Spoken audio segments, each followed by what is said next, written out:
Situation now shows a position in which white is a pawn up, he's restricted our king, and he has a pretty strong grip on the h line, which means that our pawn can't advance.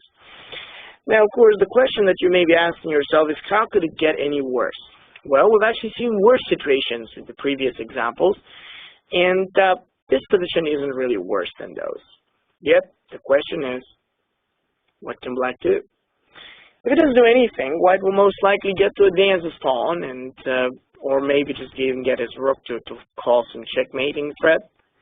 So white will be winning. The two pawns are only the beginning. So you can force black to stay away or move the king. It's going to stay with the rook to put the rook on the f8, which is terribly passive. So this is the moment. This is really the possibility. If black is going to complicate, he's got to do it now. My question to you is, do you think that black has anything else he could do to complicate, or do you think he's just losing? What would you say?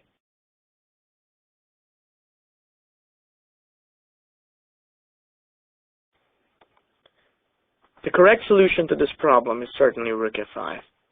When the rook comes down, white can't take it, given that after the take, black would just capture h7, and after a6, he promotes faster.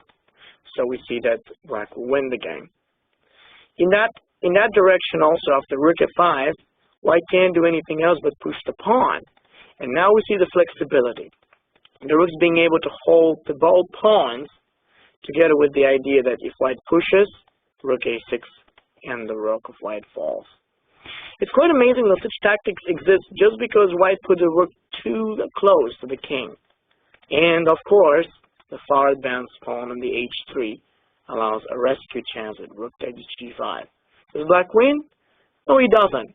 White can save with constant checks on a7 and a8.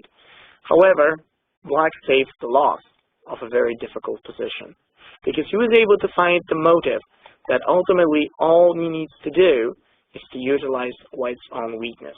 See that no matter how difficult the position is, or your position is actually, you have to keep in mind what are the real disadvantages, the real vulnerabilities inside the opponent's structure.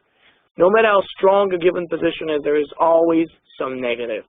That was a quote by Alexander Alekhine, one of the greatest chess champions.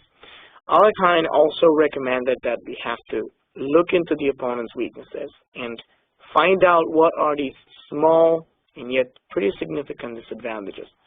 So rook f5 was brilliant. I think that was a great example.